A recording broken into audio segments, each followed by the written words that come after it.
Ayan. Diyos ko, sandali. Aligaga pa ako. Kahit naman ako din eh. Ha? Diba?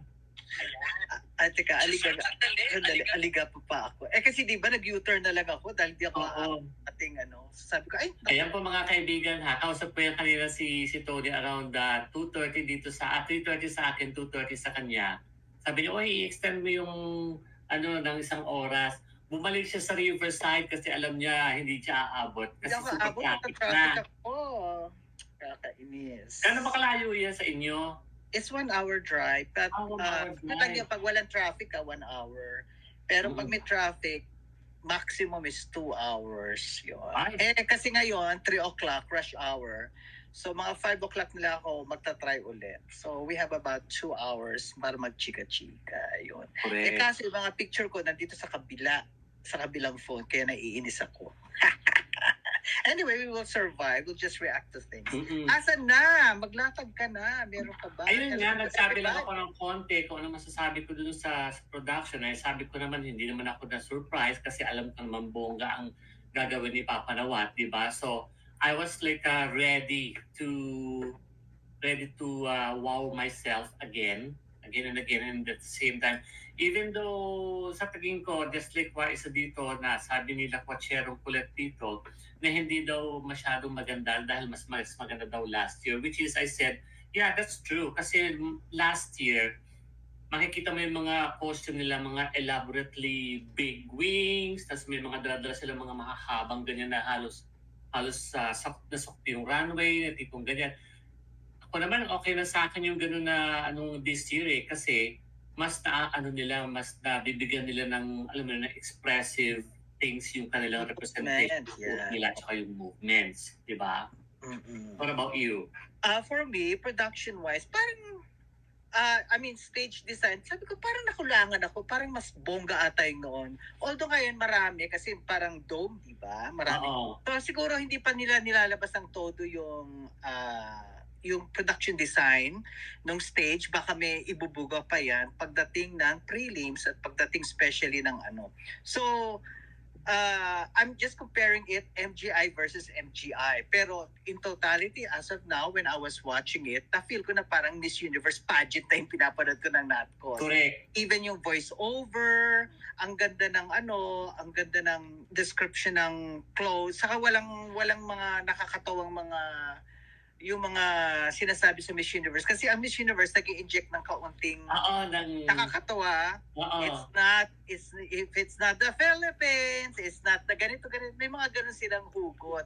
Ito, napaka-seryoso yung description ng costume at kung ano yung message na gustong ibigay ng costume. So, seryoso. Hindi katulad ng diba? If it's not the Philippines, is ganyan-ganyan. May mga ganong banat.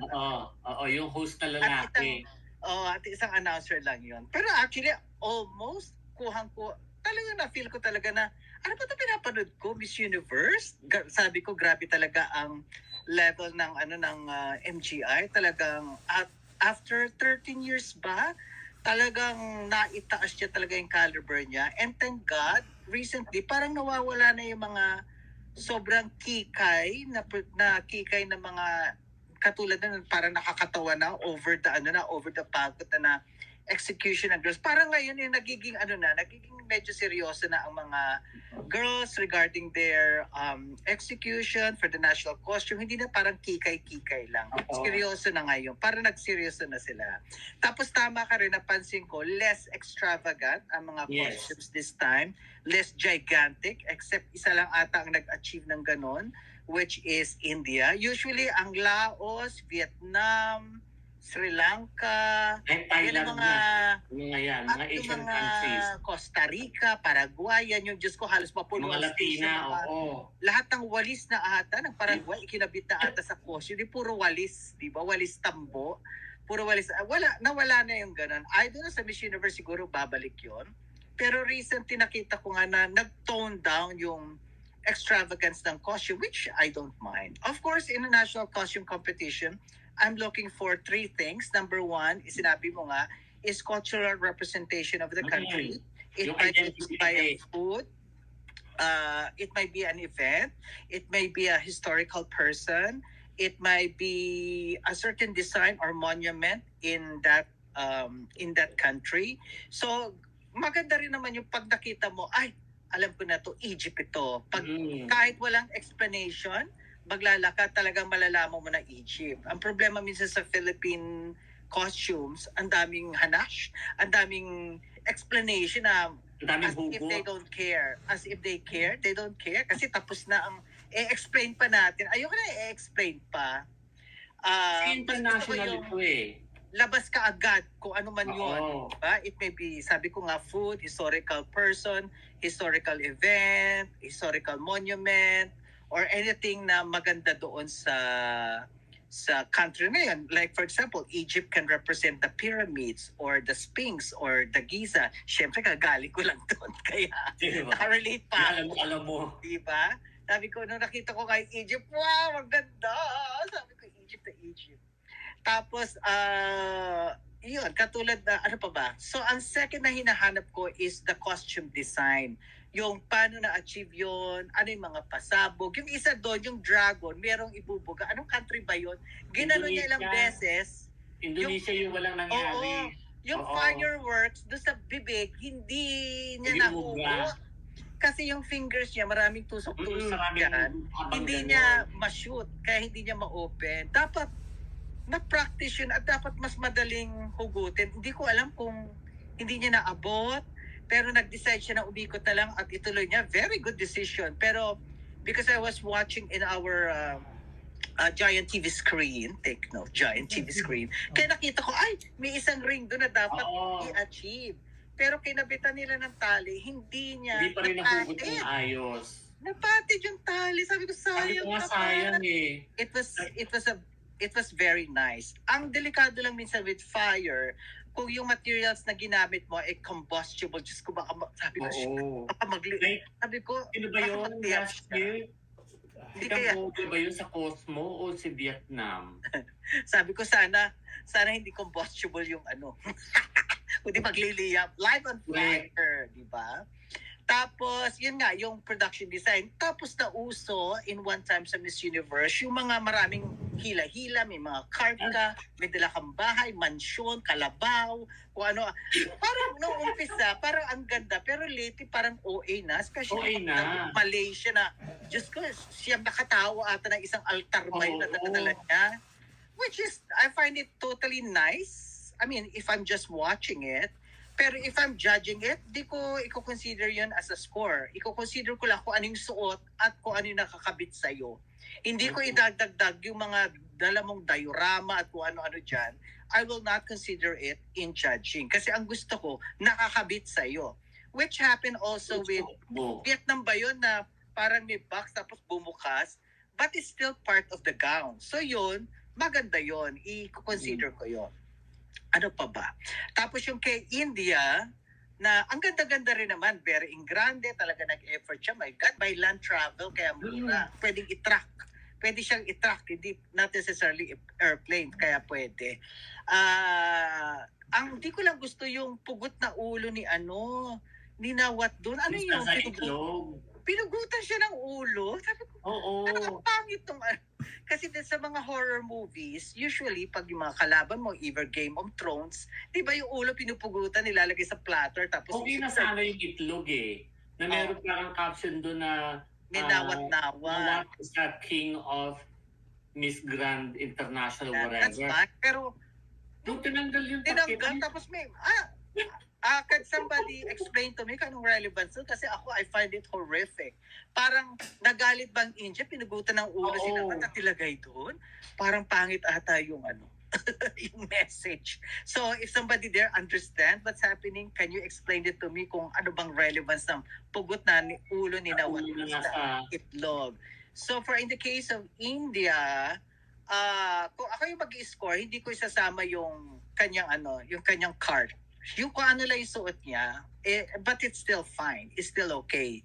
Pero kung instead of entertainment purposes, that's fine. The cart is okay, napaka-engrande. And the third one na kinoconsider ko for judging, if I were to judge, is execution. How did you carry the costume? How you Kay move. Philippines, wala naman siyang magawa. That's it, di ba? Wala naman siyang magawa kasi mabigat. Kay Japan, my God, execution, I understand. Ah. Kasi it's all about ninja, nag-somersault siya, nag-crawl siya sa mataas ang score because of execution. Yon. So, yun yung tatlong kinakonsider ko. Yung cultural relevance. Number 2 is yung production Identity. design o yung costume design. At number 3 is yung what's this? Yung execution.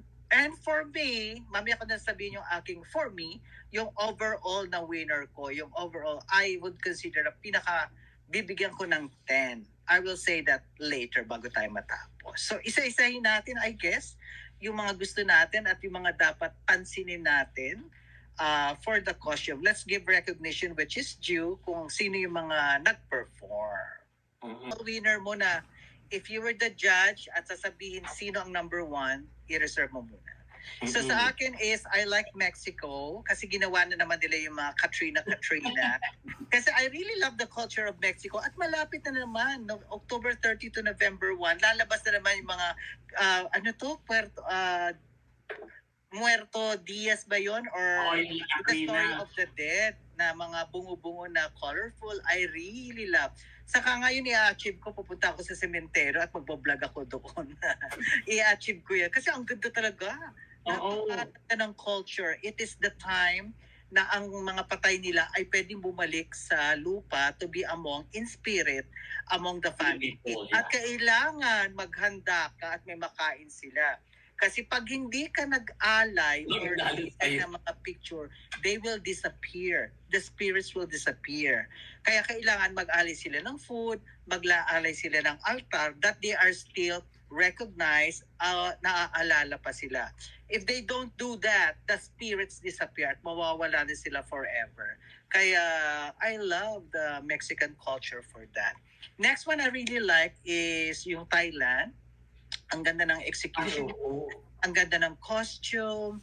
Tapos, my God, yung talagang arte niya, oh my God, talagang, it was about a certain God ata yun in Thailand culture. In Egypt naman is next, because I just came from Egypt, talagang nakita ko yung kanilang costume, wow, talagang ganito na ganito talaga. Talagang isang bulaga lang, kita mo talaga. And the execution and the materials that were used ay napakaganda. Tapos, of course, USA. Kasi alam niyo naman ako, I always in Vegas. And month-end, nandun na naman ako because I'm going to Death Valley and the Valley of Fire sa birthday ni Cliff, yung aking partner. So sabi ko, mag-Vegas tayo, tapos libutin natin lahat ng national parks or state parks para maiba naman, di naman lagi tayo nagsusugal. Lumibot naman tayo sa mga national. Meron kaming dalawang pupuntahan which is Valley of Fire at yung Death Valley. Yan.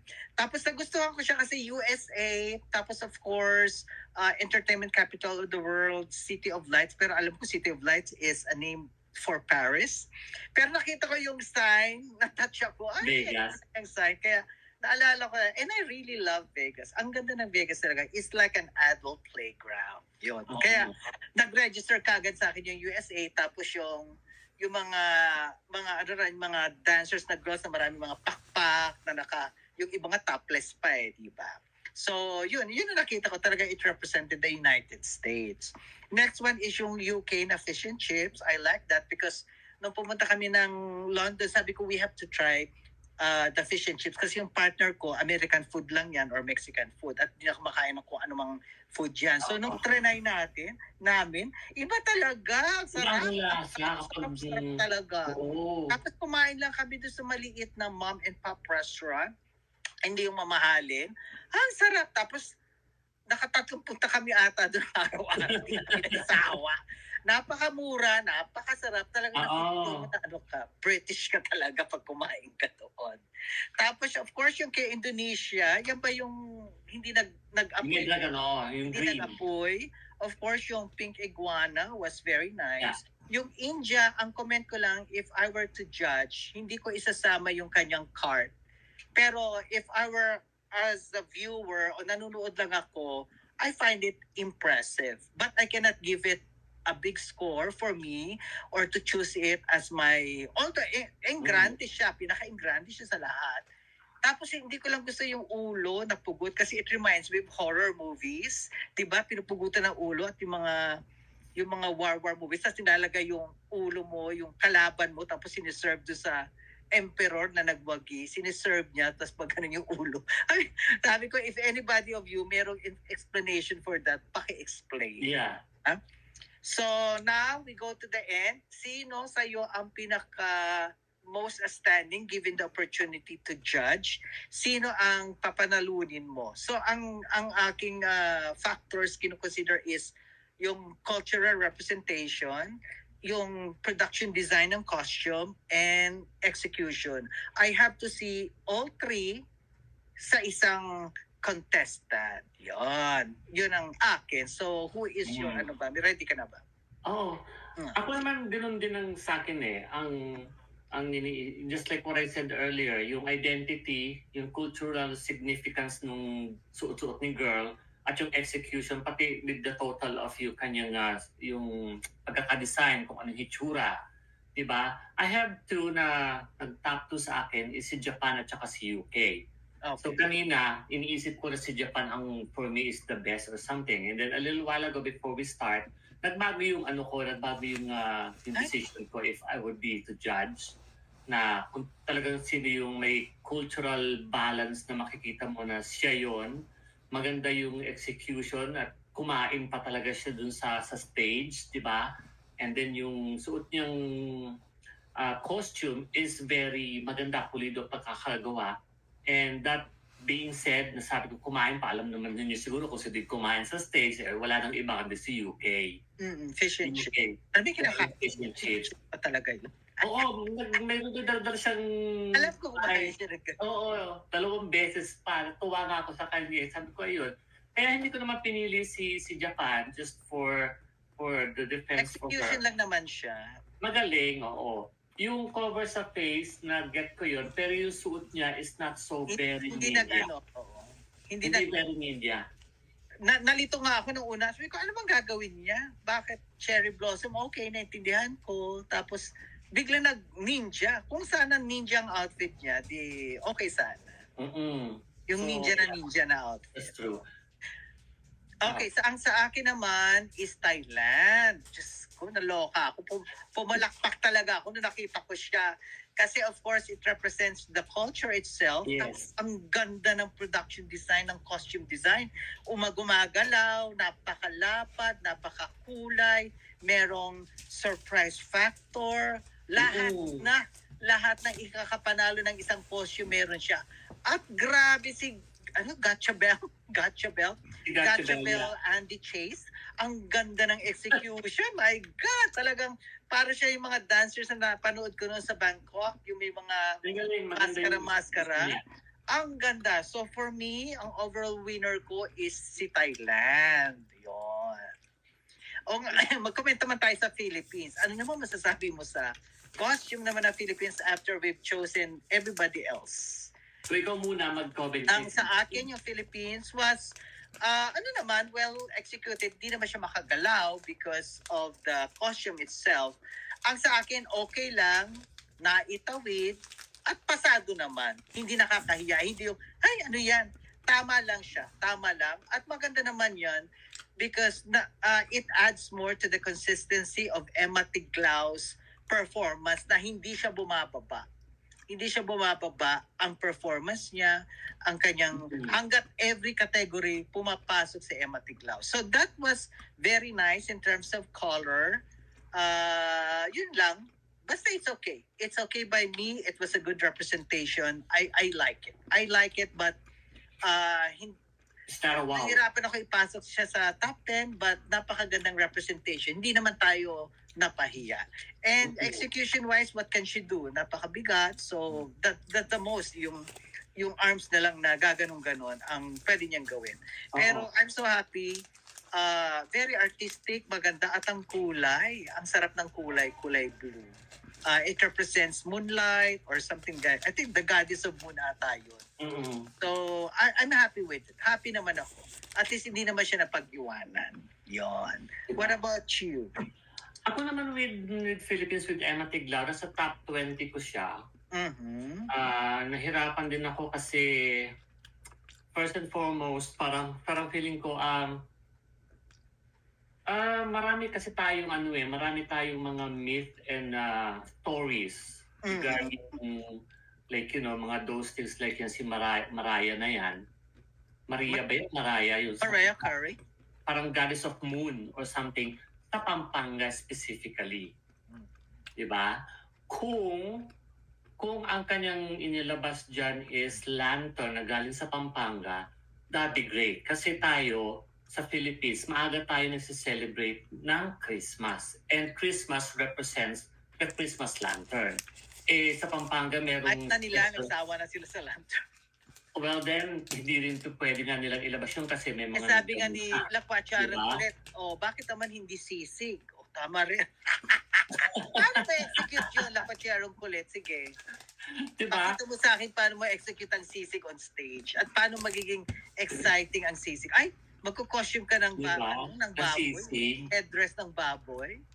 Diba? So yun ang nakikita ko doon. And at the same time, with the design and then pagkakagawa nung costume, ayoko kasi nakikitaan ko ng parang arts and crafts. Ano pa ba naman ang costume? Arts and crafts din yan? Merong mga costume na maganda. May mga costume. Si Aaron Montoya, tingnan mo yung mga gawa niya. It doesn't look arts and craftsy. Sino pa ba? Si Axel K. Sino pa ba yung isa yung designer na gumagawa ng mascota gown? Ay, ganda-ganda yung kumakita. Sana magmaskota sa Miss Universe. Yun ang hinihilig natin kay di ba? Kay Ana, oo. I would love that. And napakaraming pwede ikabit sa maskota. Lahat na gusto mo. Katulad ng, maganda rin gusto ko yung sinuot ni Chelsea Fernandez. That was nice. And then check niyo po yung page ng Pageant Affectionado. Meron siya mga compilement doon ng mga designers with their own designs. Talaga.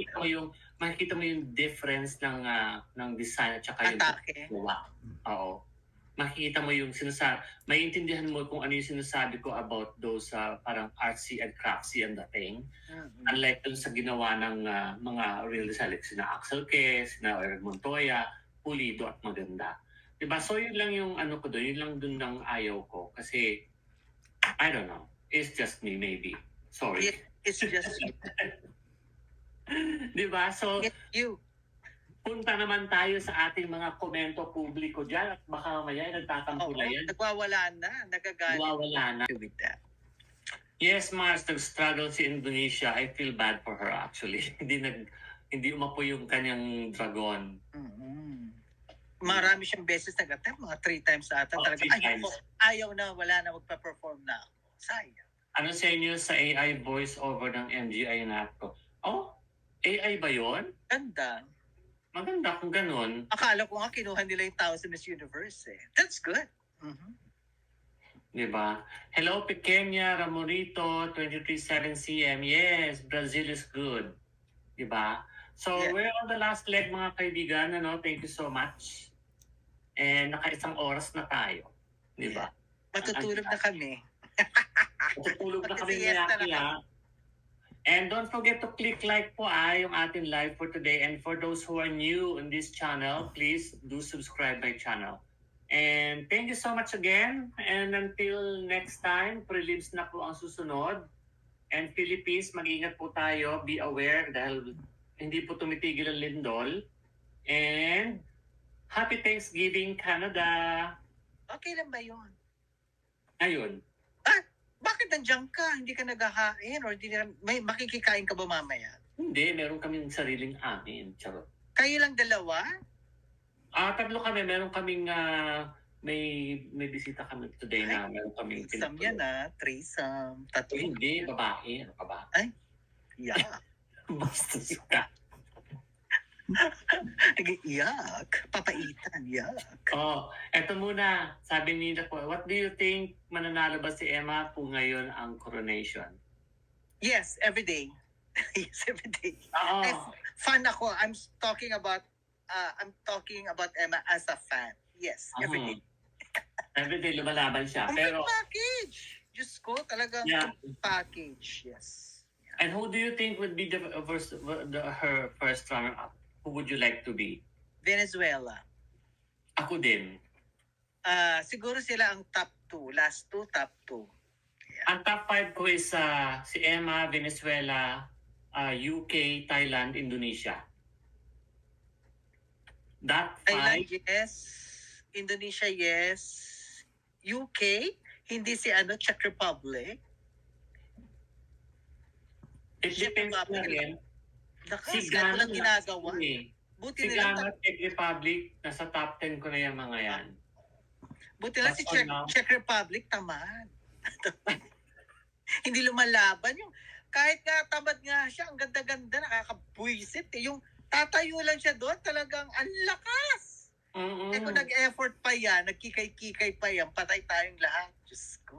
Ang lakas talaga niya, nakakaloka yan. Well, good luck to her. Si Paul Fernandez na nandito. Ayan, Paul! Matagal na kami din nag-uusap. Yan ang Meron po ba ng suot ng kubo costume? Wala diyan. Walang nagbuhay kubo. Oo. So, ayun lang mga kaibigan. Thank you so much. And like and subscribe po as usual. Huli kong kahilingan. Happy Thanksgiving, Canada. And ingat po, Philippines. And always remember, be kind to one another. Diba? And do something good to your mom. Please. Bye! Bye! Give cash to ma'am. Cash. Tuwa yun. Bigyan mo ng cash. Anda. Oo. Kahit konti lang. Bye! Till the day that I die.